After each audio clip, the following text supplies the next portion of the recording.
My name is Solitaire Townsend. I'm the co-founder and chief solutionist at Futerra. Futerra is one of the two organizations, Futerra and the Exponential Roadmap Initiative, who are hosting Solutions House. Now, a couple of years ago, we started Solutions House in Futerra's offices here in NYC. Small offices, we pushed our desks and chairs to the side, and we just started having sessions, and sort of people would come up in the lift, which opened into our office during sessions. It had a capacity of about 40. Our office dog ran around during it. And the reason why we started doing sessions during Climate Week, even though there's already so much else going on, is because not all of the content that we were seeing within the week reflected what we wanted to talk about.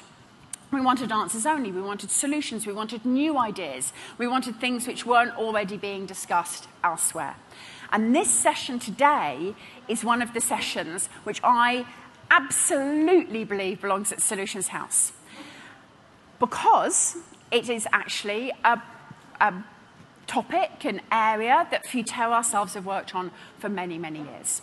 So I've been working in sustainability now since the late 1990s. I obviously was an infant when I started.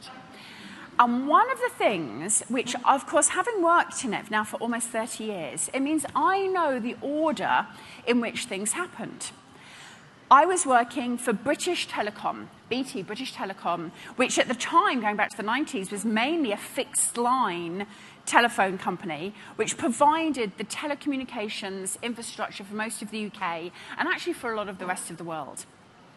And we were doing a lot of work on beginning to think about emissions and energy. Again, this is pre the scopes, pre-reporting, etc. And one of the things which we realized back then when we were working, and I was working with the Global Electronic Sustainability Initiative, was that BT had a lot of influence over its customers.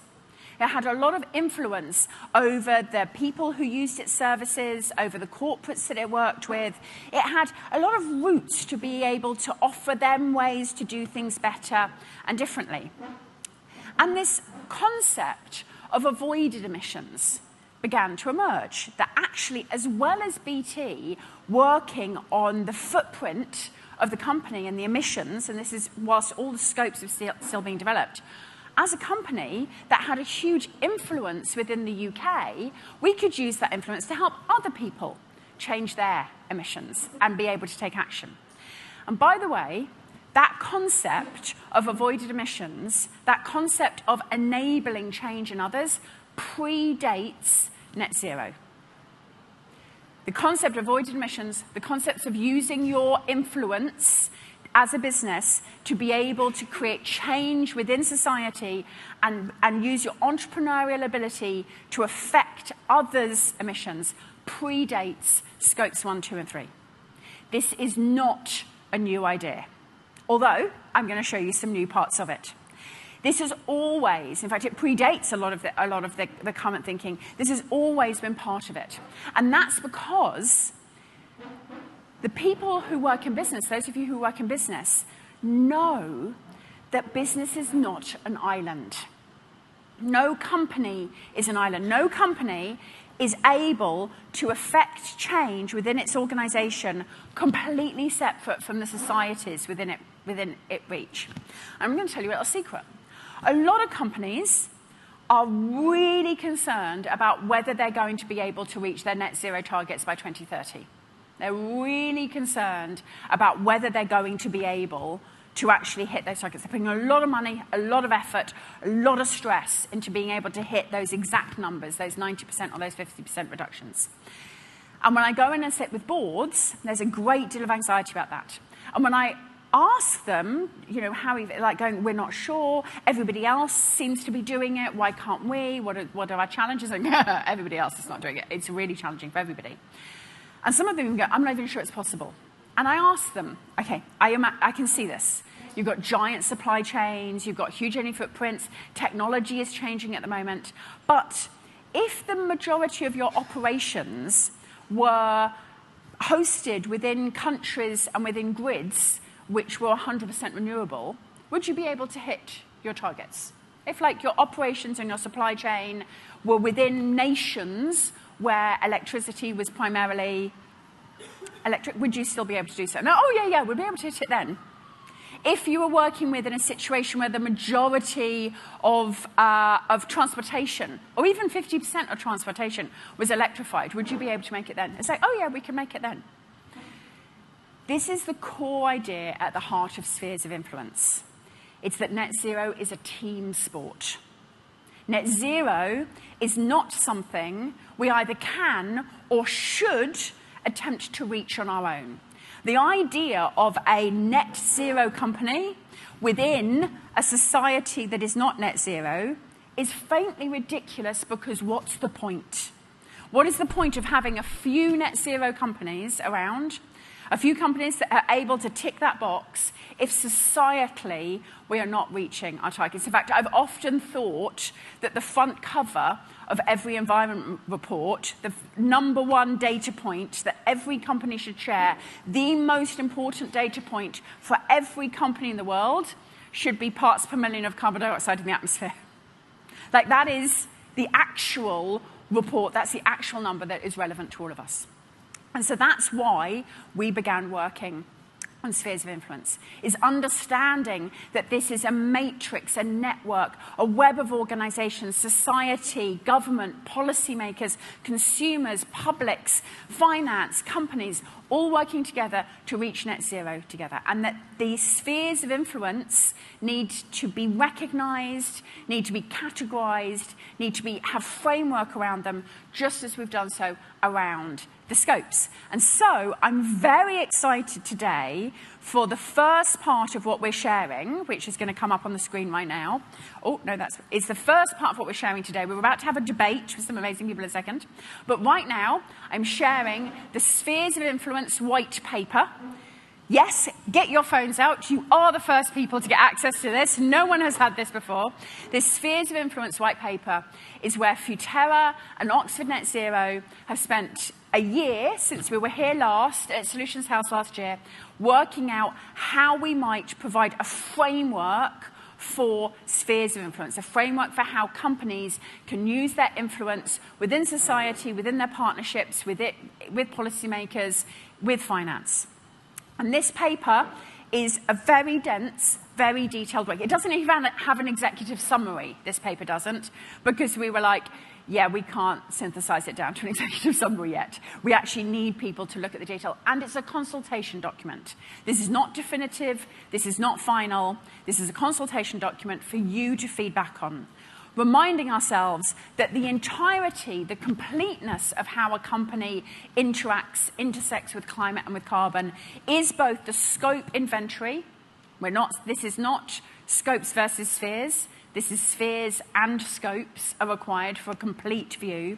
The scopes inventory, emissions reductions across the value chain, plus a spheres of influence, societal influence on our collective global net zero. Now, at this point, before I show you any more, it's crucial for me to acknowledge that, just like I said, this idea predates net zero itself. This idea does not belong to Futerra and Oxford Net Zero. Lots of folks have been working on different aspects of this. WBCSD on the avoided emissions, Influence MACT on the stuff that they're doing on policy, WOI.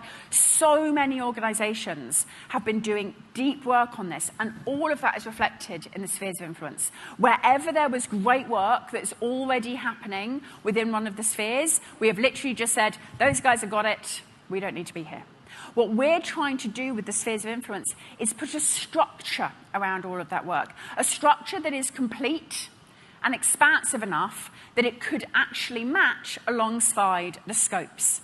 So this structure that we have, I'm being really posh about my language. What I mean is the big old buckets that we're using, the big buckets of spheres of influence we're using to put alongside the scopes are Sphere A, products and services, the scaling of climate solutions, and yes, in the white paper, we do go into how that's different to Scope 3. Sphere B, portfolio, investing in board and climate solutions. The amount of money companies are sinking into R&D, into beyond value chain quality, the huge amounts of investment, the advanced market commitments, huge advanced market commitments, none of which are reflected within your scopes, but which is absolutely necessary if we are going to reach societal decarbonisation. We need those huge capital flows into things such as market commitments in order to enable us all to decarbonise, and companies deserve to be recognised for that and to be encouraged to do more of it. And then Sphere C. Sphere C is our exciting kind of emerging sphere, which is policy and public engagement, advocating for climate.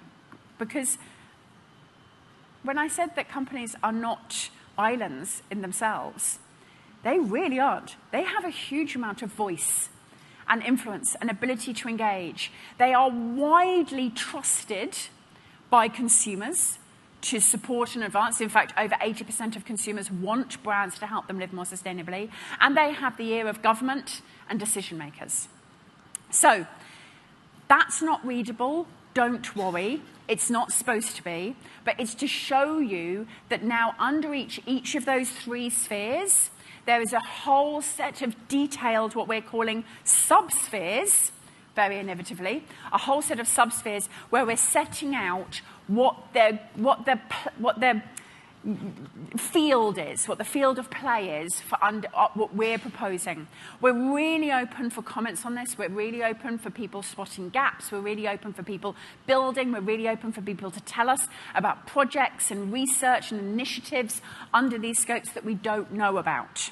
And again, just a reminder, if you want to download the report, it's available on the website to download now. It is a long read, but we need to get the infrastructure right on this before we get going. Now, standing alongside me, I'm supposed to have Kaya Axel from the Oxford Net Zero, who is currently stuck in New York traffic. Kaya, why did you not just walk directly up onto the stage? Come on, save me here. Kaya, thank you so much. It's lovely to see you, hon. So, Kaya, before we invite our speakers on, who are going to reflect to us some thoughts around this, and again, this is absolutely, just to be clear, nobody except Futerra and Oxford Net Zero should in any way be lauded or blamed for what is in this report. So before we invite some folks to come up and reflect on this, what did I miss? What did I not say about spheres that really needs to be said? I think you really covered it. I think what's exciting that we are building on from last year. Last year, we saw that we could bring this stuff together. My colleague and co-author, Matilda Becker, and I built this paper because we saw the commonality between the ways that companies are not getting recognition for their influence.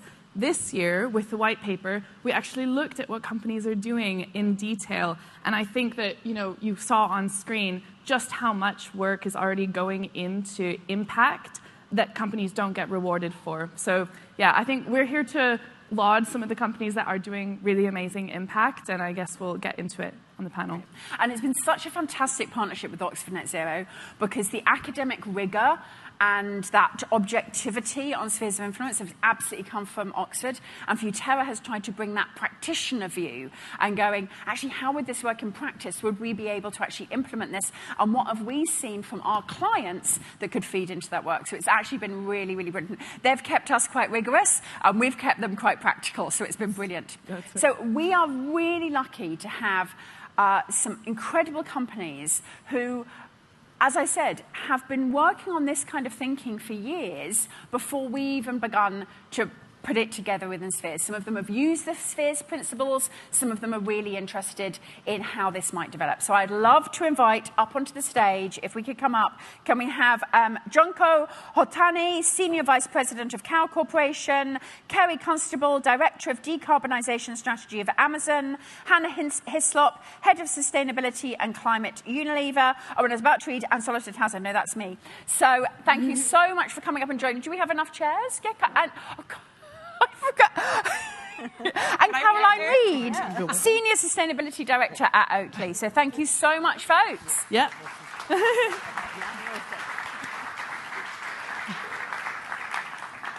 I think it says something about me and about Solutions House that I've only just noticed this is an all-female panel. So can we have a woo to all-female panels? I've seen slightly fewer of those this year at Climate Week than I should have done. So thank you so much for joining us. I know some of you have been very involved in the whole spheres of influence process. And Caroline, I'm going to come to you and ask you, because Caroline has actually, at Oatly, has been probably the first mover on some of this. Some of you have been thinking about this kind of approach, and you're seeing now what we're trying to do with it. Some of you have actually offered us some case studies to go into the spheres of influence project. Some of you, we've basically just taken things you've committed to in the public and put them in the spheres of influence paper anyway. In fact, some of you in the audience, you might find your company commitments in the spheres of influence paper, because we wanted to actually use examples to show what we meant. So feel free to actually search, do a find for your company name to see if you're mentioned. But Caroline, I'm going to come to you first. So one of the reasons why we're standing on this stage this year is because after Kaya and I presented this as a wild, crazy concept last year, Oatly and Caroline came up to me as I stepped down and said, we want to do it. Let us do a spheres strategy. I'm like, but we have like 3 PowerPoint and 1 amazing academic paper so far. But Oatly was such first movers on this, and you jumped on board, and you actually used spheres for your reporting, and you pulled together a spheres strategy. So maybe you could say a word for us, like, how practical is this? How did you find it? Because Oatly is so committed to influence anyway. How did you find using the spheres framework? Yeah, it's a great question. I mean, firstly, it's good to say that, of course, Oatly jumps on a wild and crazy idea, right? So it was great. Just a little bit of background why I approached you and said that we should do this. I mean, Oatly is a company built on the idea of change. We have this mission that we want to make it easy for people to eat better and live healthier lives without recklessly taxing the planet's resources. Why? Because our food system is totally broken. So Oatly as a company we have these products that we see are mechanisms of change. We knew that they're significantly less impactful than the cow's milk, which we want to replace. To transform the food sector. And we had recently also been working with Exponential Roadmap Initiative on the climate solutions framework, and had recently, our products had recently qualified as climate solution products. At the same time, we were building up our updated climate strategy, and it was really interesting because we were doing all this stuff. We had climate solutions products. We were looking into our avoided emissions. We look into driving transformative change of the food system. Oatly's not a brand that's shy to use its voice to advocate for change, whether it's climate labeling or to create awareness of the food system. So we had all these other things which we were doing. But when you're building out the climate strategy, it was very strange, kind of like, okay, well, yes, we're going to decarbonize and work on our scopes 1 to 3, but actually the biggest effort of what we're doing is kind of just this and other stuff at the end. So it was just so refreshing to hear a year ago when you were describing that, okay, yes, we have the GHG protocol, but we need this complement to really focus and bring a different level of credibility to companies that are stepping up and actually really influencing far beyond the walls of the company. And at Oatly, we're very focused on societal net zero, and it takes all of us to get there. So it just felt like, of course, we're going to try and work and embed the spheres into our updated strategy. And you asked me how the process was. And I mean, it was a really fun process, of course, working with Futerra and Oxford Net Zero. I mean, it's fun, it's insightful. We had these really interesting discussions to start with, like, well, it would probably be like just plugging in all the stuff you're already doing and kind of seeing if it fits, and it'll be a good example of spheres. But I think what was really insightful for us at Oatly is we also learned other areas where we could do more. We could do more when it came to using our influence. And I think Oatly is perceived as a company that already is using its brand to influence a lot. So it was really insightful, like, oh, actually, there's other areas, for example, we do a lot with Regen Ag. Why are we not like open sourcing our Regen Ag framework for others, right? That's a really straightforward, simple way of influence and driving a bigger movement. So it was a really great learning process for us. It was super fun, and I definitely recommend others to jump on board and see how they can implement the framework.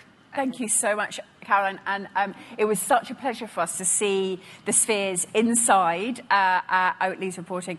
And also, we were the same. We were like, wow, if this has given Oatly something to think about, we're onto something here because you've got such deep thought into that. Hannah, I'm going to come to you next because I've spoken a lot about how these ideas predate what we're doing in Spheres. Spheres is trying to put a framework around a lot of things which have been around there for a while. And of course, before we announced Spheres, Unilever has been doing an announcement around using a lot of influence on policy, which is in Sphere C. So maybe you could say a little bit, and again, you can relate it to Spheres or not. You've just seen what we've shared. But like, what is it?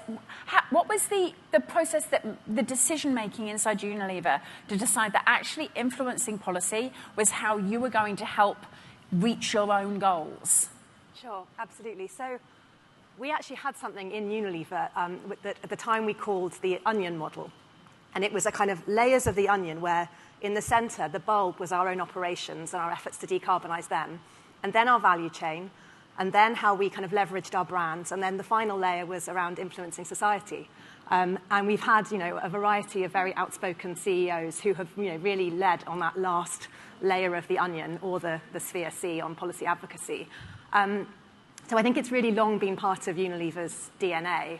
I think at the same time also, if we think back to, what you were saying earlier about the kind of development of corporate net zero targets, before SBTI became the sort of, the sort of leading standard for setting targets, Unilever had a target which was initially set in around 2012 for 2020, and it was actually to halve the emissions of products across their value chain on a per consumer use basis by half.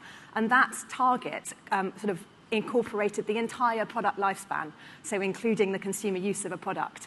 And it was that was really the kind of business case, particularly from a climate perspective, of engaging on policy advocacy, because it was like, well, we can't do a huge amount about, how the consumer, heats water to use a shampoo, or, boils a kettle to make a cup of tea, or heats some Knorr soup or something like that. But we can use our influence in the policy advocacy arena to try and decarbonize grids and influence governments to set the right frameworks, et cetera. So I think those two things kind of came together, and it's meant that we've had a real, we've kind of got a long now sort of pedigree of, being in at the events and in the fora that matter. But we've tried to really kind of develop it and evolve it over the last few years. And I think, we've always sort of, gone to COPs and Davos and, signed the big open letters and written to the G20, et cetera. And that stuff is super important, particularly at the moment. It's kind of giving politicians the courage and the confidence, to make difficult decisions and set the policy frameworks that we need. But we've also tried to now get a bit more granular and specific about some of the unlocks that we need to happen. So, where we've got real challenges in our Scope 3 on chemicals decarbonisation, for example, or on agriculture, or actually even in Scope 1 and 2, scaling up renewables in markets where, it's currently still lagging behind. And so, that sort of ability to get a bit more granular and specific about these unlocks, and so that's using our corporate affairs and comms teams actually in particular markets and regions, putting this kind of on their priority list to talk to governments, and you need those people because they have the kind of the local awareness and context. So it is really about sort of not just your global corporate affairs or sustainability team, but really embedding it in the rest of the organisation. And then the final thing that we've done over the last couple of years is get, a very kind of focused attention on our trade association engagements. So, we are very conscious that, trade associations have a lot of power. They don't necessarily represent, the views of the most progressive businesses, and we saw that really needed to change. We were also getting a lot of, questions from investors saying, well, you've got some great positions on climate policy, but, are they aligned with your trade associations? And so we've now done 2 rounds of something we call our climate policy engagement review, where we get an independent consultancy to do a review of all of our major trade associations. That's about 26, 27 trade associations, and assess their alignment on Unilever's climate policy positions and sort of alignment with the Paris Agreement's 1.5 ambition in general. And we've done that twice now, as I said, and we've seen a positive shift in the kind of proportion of trade associations that are kind of not, have sort of areas of misalignment on our, with our policies. But we still see a lot of work to be done. There's a lot of trade associations where they might not be seen as kind of, actively obstructive, but they're still kind of not. They're passive. They're not kind of actively, advocating to governments. And so we see a lot of potential there, and we see particularly a lot of potential to work with other companies, who might have kind of, trade association memberships in common to really say, listen, like we all really want, to get you to a better place on this. So this is a perfect example of Sphere C and why Sphere C is in the framework, because that's so powerful and that voice is so necessary. I'm going to come to Kerry. So, Kerry, when we started doing our giant mapping of what we already saw out there in terms of fantastic initiatives, great programs, what Mission Zero and various others were doing, obviously Climate Pledge came up quite early on within that in terms of a company using its relationships and its voice, and if I may say, its influence to be able to encourage change. Could you say a little bit about sort of where Climate Pledge came from and how this relates to Amazon's overall approach to climate? Yeah. Thanks. Thank you, Solitaire. It's terrific to be here. Right? As you mentioned, I mean, it's core to Amazon's strategy is helping to catalyze net zero across the world and using its scale and influence and responsibility to do so. And so when we founded our net zero commitment by 2040 in 2019, we did that together with a commitment to recruit other companies to join us. And that is the Climate Pledge. And we're really incredibly proud of what that's achieved. I mean, thus far, we have over 550 companies that have joined the Climate Pledge, that have committed to setting net zero targets and plans, which is key. I think that plan part is really important, not just targets, but trajectories to achieve those targets. In addition, through that, there have been an immense amount of foundational programs that have developed, especially buyers' alliances are one of the areas that I've been really excited about. And we're part of, and the Climate Pledge was part of creating Sustainable Aviation Buyers Alliance to stimulate demand and procurement of sustainable aviation fuel. Last week, we launched a low carbon concrete buyers alliance to stimulate demand for low carbon concrete and build up that industry. We also co-founded the ZEMBA, which is the zero emission or low emission maritime buyers alliance, to do the same thing. And we did that all with other companies, and that was all outside of our value chain, all outside of our supply chain. So not only do we value the importance of cleaning up our own house, so to speak, and take our operational and supply chain commitments extremely seriously, but we work very closely with our signatories to the Climate Pledge and our suppliers to stimulate net zero commitments in the world. In addition to that, what's really exciting about what we've been doing is on the product side and on the finance side. So I was really excited that you covered both in the white paper and in this effort. On the product side, we launched we call it Amazon Sustainability Exchange last year. Well, I think a couple of years ago. I'm relatively new to Amazon, so I will get some of these dates wrong, and please forgive me.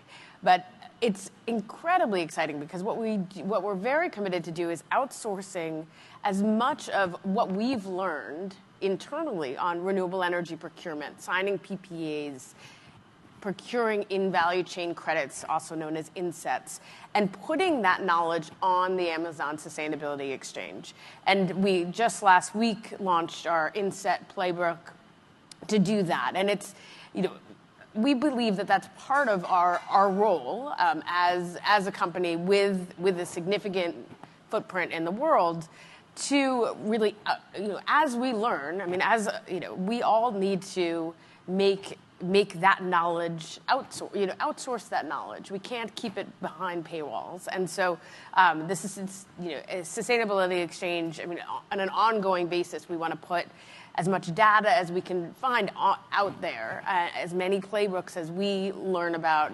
The soonest we learn about it, we're going to put it out there, so that others can learn, whether they're part of the pledge or not. I would love for you to be part of the pledge, but. And thirdly, on the finance end, we've done a lot to stimulate finance outside of our net zero commitment. One of those is founding the Climate Pledge Fund, which is a $2 billion venture capital fund. We've invested in 37 startups across 8 sectors in 8 countries, low carbon concrete to carbon removal. So that's really incredibly exciting. We were one of the founders of the LEAF Coalition, which is committed to jurisdictional avoided deforestation. It made a major investment in the state of Pará, Brazil, last year. And also we have a nature fund, $100 million right now climate fund, which invests in nature conservation. And so we have a lot that's going on that's, quote unquote, beyond our value chain, but that's core to our sustainability and decarbonization strategy, which is that as companies, we have both the skills and the responsibility to take care of our own house, and then also help and catalyze climate action outside of our houses. So this is a perfect example of how spheres of influence work has been going on for a really long time, and that a number of companies have got these giant commitments and efforts, sometimes even of scale rivaling what they're doing on their scopes, and yet until now there hasn't been a way to look at those, to compare those, to be able to see them in structure. Junko, I'm going to come to you. I'm going to ask you to say a word for this room about cow cooperation, because not everybody might know what a big deal cow is in Japan, as in if you're going to wash or travel, cow is going to be part of your experience of being in Japan. And also cow is a part of the pilot group who's working with us to actually road test spheres. So maybe you could say a word about the case study that you provided to the white paper. Right. So first of all, thank you for inviting me, and I'm really, really excited to be a part of this conversation. First, a little bit about Cal, because it seems that I'm the only Asian-based company that's speaking today. So Cal is a consumer products company based in Tokyo. We're in household, personal care, cosmetics categories. We have about 25% share in the Japanese market. And because we're in this business of providing these daily essentials to our consumers, we come in touch with millions of people every day.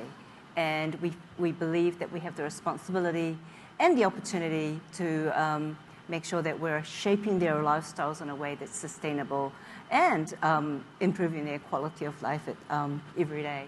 But this case study, so when Solly and the team reached out to us about this project, we were very excited because we felt that we have great product innovations, and I know that Unilever also has these great innovations.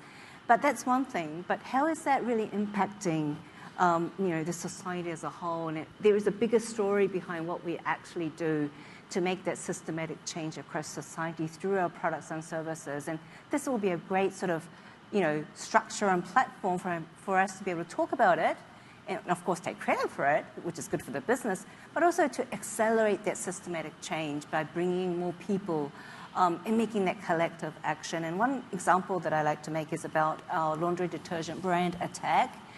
We have about 40% share in that category in Japan right now. And we have a lot of innovations has been put into this brand over the last decade or so. We've concentrated our formulation, so it's really super small. We've compacted it so that it's really small, but it can offer the same amount of washing times per bottle. And what it has done is, of course, you can imagine it's using less raw materials. It's much easier to handle for the consumer. The washing power is just as strong or even more superior compared to what it was before. So all these innovations have really helped the consumer live better and enjoy their laundry experience. But one breakthrough innovation was actually developing a product that moves from a 2-rinse cycle to a 1-rinse cycle. Now, I know that's really good for the environment, but for us, it's more important that it's good for the consumer. And we wanted to find a way to make this, a part of their daily routine, make it their part of their lifestyle. And what we did was, and this sort of falls into this Sophia C, I think it is, we reached out to the electrical appliance companies in Japan and asked, what can we do to make it easier for our consumers to just switch to, a rinse cycle? And what they did, they created these one rinse cycle buttons to the washing machines. And so now over the years, the liquid laundry detergent is, the majority is a one rinse cycle, super concentrated laundry detergent.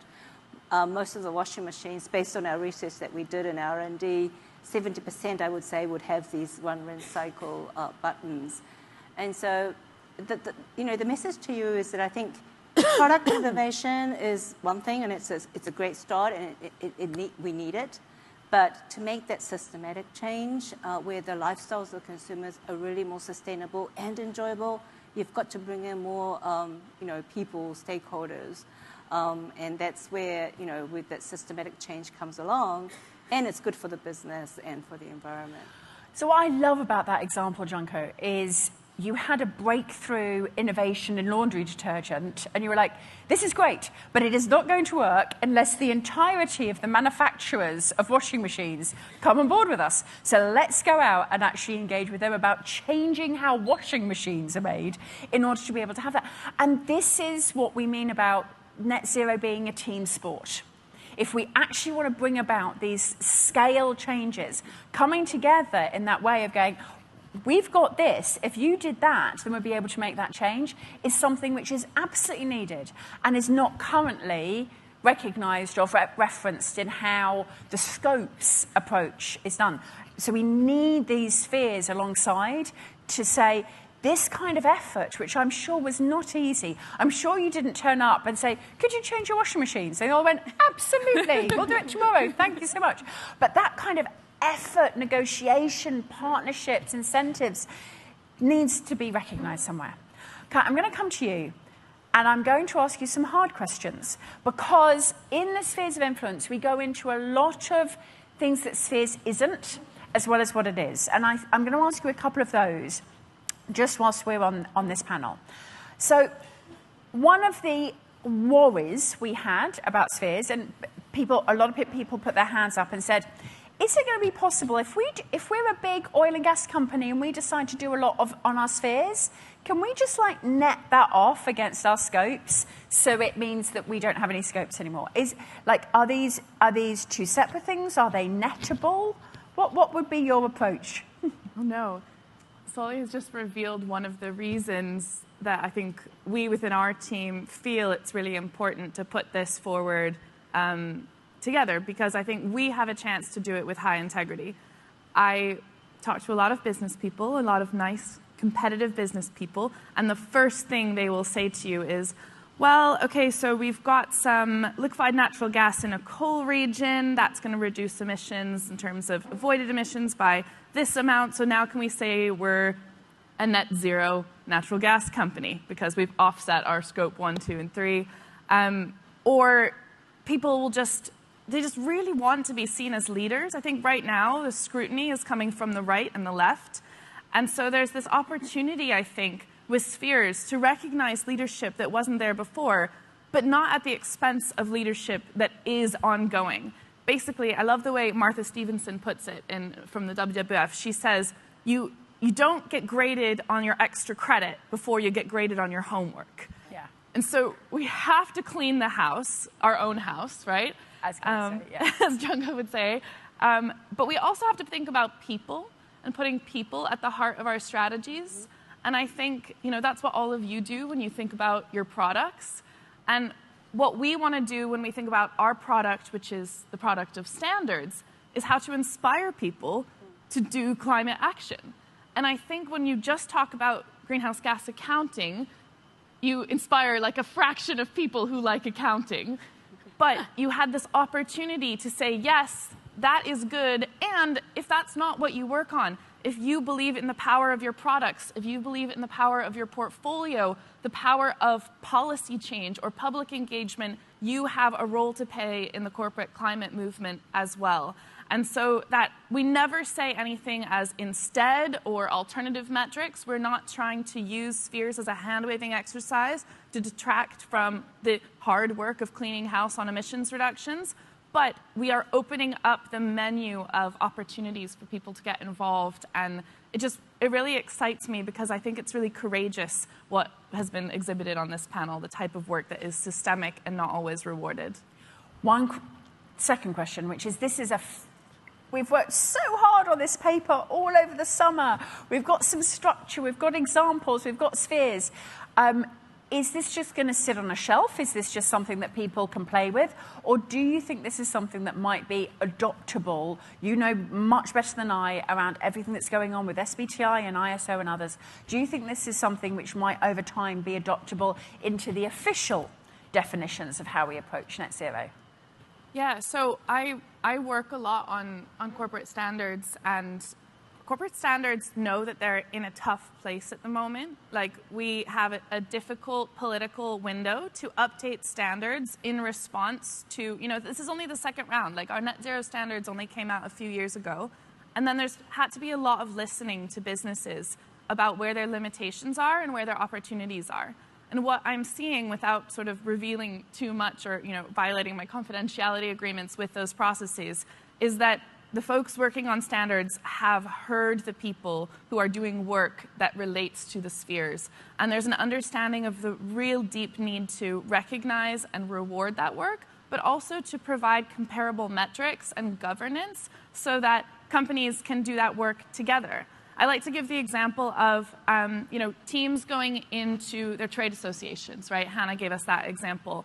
If I go into a room full of a bunch of other companies, which is always a contentious process, trade associations are inherently political landscapes, and I say, my company would like you to do something different, but no other company is with me, it's going to be very, very hard for me to shift that trade association. And that's where the role of standards comes in.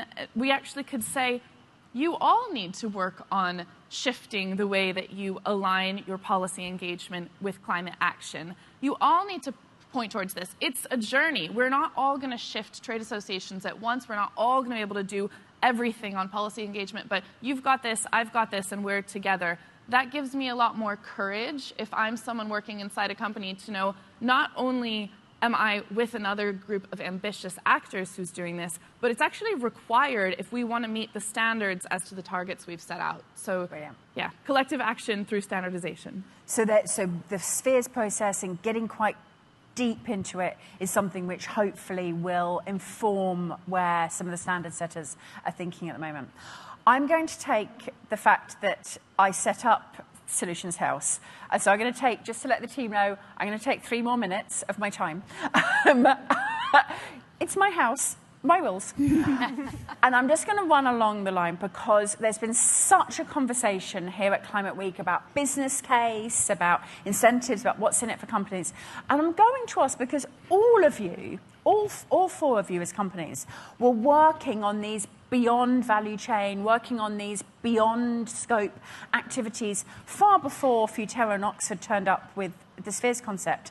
I'm going to ask, just very briefly, what is in it for the company? Why did you as businesses decide to put all this effort into, and money and team and resources into these societal net zero, these influence things, even though they weren't recognised within the official rules of scope? So I'm going to come to you, Caroline, first. Just one sentence on what's in it for you of doing this effort that isn't currently reflected in the rules? So as a climate solutions company, we need to drive systemic change. We need to transform the food system. And transforming the food system is not something that one company can do alone. So I would say, just simply put, it's a no-brainer. Of course, a company like Oatly needs to use its influence way beyond its own scopes.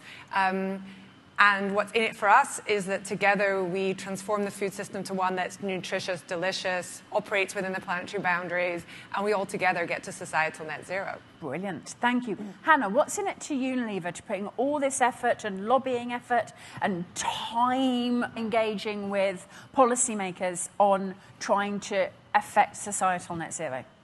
I think it's because we know that even if we achieve our ambitious Scope 3 targets by 2030, that's great, but we'll still be incredibly vulnerable to systemic climate risk. Achieving those targets by ourselves is A, going to be probably incredibly difficult and expensive, but B, will still leave us very vulnerable to extreme weather, challenges to our supply chain, challenges that our consumers will have accessing water, etc. So yeah, it's just, I guess, again, it's just smart. It's smart business to work out how we use our influence to achieve societal net zero rather than just being very, very focused on kind of corporate net zero. But of course, there's the grey areas in between where we'd love some things to be able to count within our current Scope 3, but we also see this need to have this broader recognition of what corporate climate leadership looks like. Brilliant. Kerry, the efforts of the Climate Pledge, that's a whole programme of work with inside Amazon. What was it that Amazon was hoping to receive for doing that kind of work? Two things. Innovation and experimentation are core to Amazon. It's core to it's a constantly evolving, experimenting company, and that's what we know today. In addition, Amazon works in. I know we're supposed to find another phrase for hardest to abate, but for lack of a better phrase right now, the hardest to abate sectors in the world. It's agriculture, steel, cement, transport. And to find solutions and build demand to decarbonize those sectors, we cannot do that alone. And so there's both, in terms of innovation and experimentation, we want to do that as a community. The partnership is core to that. In addition, to find real solutions to the sectoral challenges and the hardest to decarbonize sectors, we also can't do that alone. So those are two big reasons why it has been core to our climate strategy from the get-go to do it with others. Brilliant. And Junko, what's been the business case for Cow on taking all of these efforts in society, and particularly within Japan? Yeah, I've been thinking. Well, first and foremost, I just think that it's a sense of purpose. We're here to help find solutions for consumers and help live better every day, and shape their lifestyles in a way that's, good. And so it's just these innovations are something that we just do. I think that's one thing.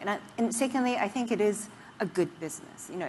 Having this virtuous cycle of our innovations being accepted, taken up by our consumers, changing the society is good business. It's a virtuous cycle that we create for our business. I think those two things are what's driving us to do this, with or without the framework.